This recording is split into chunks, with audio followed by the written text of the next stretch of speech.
అనగనగా ఒక రాజు ఒకరోజు నిద్రలో అతనికొక కల వచ్చింది. ఆ కలలో ఆయనకొక అందమైన రత్నాలు వజ్రాలు పొదిగిన బంగారు సింహాసనం మీద కూర్చొని ఉన్నారు. ఆ సింహాసనం ఎంత గొప్పదంటే దాని మీద కూర్చోగానే కోరుకున్న చోటుకి క్షణంలో తీసుకెళ్ళగలదు. అంతేకాదు గాలిలో తేలే ఆ సింహాసనాన్ని పొదిగిన ప్రతి రత్నంలోనూ వజ్రంలోనూ రాజుగారి ప్రతిబింబమే కనిపించేది. ఉదయాన్నే మెలకువ వచ్చిన రాజుగారికి ఎటు చూసినా ఆ సింహాసనమే కనిపించసాగింది. ఆ రోజు సభలో ఆయన కలను వివరించి దాని నిజం చేయాలని కోరారు.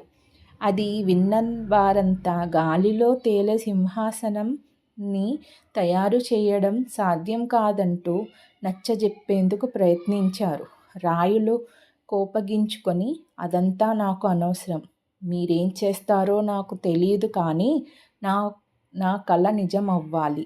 అలాంటి సింహాసనాన్ని చేయించిన వారికి 1,00,000 వరహాలు బహుమతిగా ఇస్తానను అని ప్రకటించారు. ఎన్ని రోజులు గడుస్తున్నా రాయుల కల గురించి చెప్పడం మాత్రం మానలేదు. ఒకరోజు సభకొక వృద్ధుడు వచ్చాడు. నెరిసిపోయిన జుట్టు, గడ్డం, మీసాలతో కర్ర సహాయంతో అతి కష్టం మీద నడుస్తున్నాడు.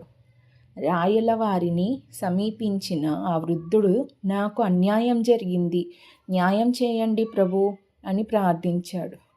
నీకేం అన్యాయం జరిగిందో నిర్భయంగా చెప్పు, నేను నీకు న్యాయం చేస్తాను అని రాయులు హామీ ఇచ్చారు. నా దగ్గర 100 బంగారు నాణాలుండేవి ప్రభూ. అవి ఒకరు దొంగలించారు. వారెవరో నాకు తెలుసు. వారిని అడిగినా నా నాణాలు నాకు ఇప్పించండి చాలు అని వృద్ధుడు వేడుకున్నాడు. అదంతా శ్రద్ధగా విన్న రాయులు, ఈ దొంగతనం ఎవరు చేశారు, ఎక్కడ జరిగింది అని ప్రశ్నించారు. వృద్ధుడు తల తటపటలాయించడం చూసి, నీకేం భయం లేదు, చెప్పు అంటూ ప్రోత్సహించారు. నా 100 నాణేలను దొంగిలించింది మీరే ప్రభూ.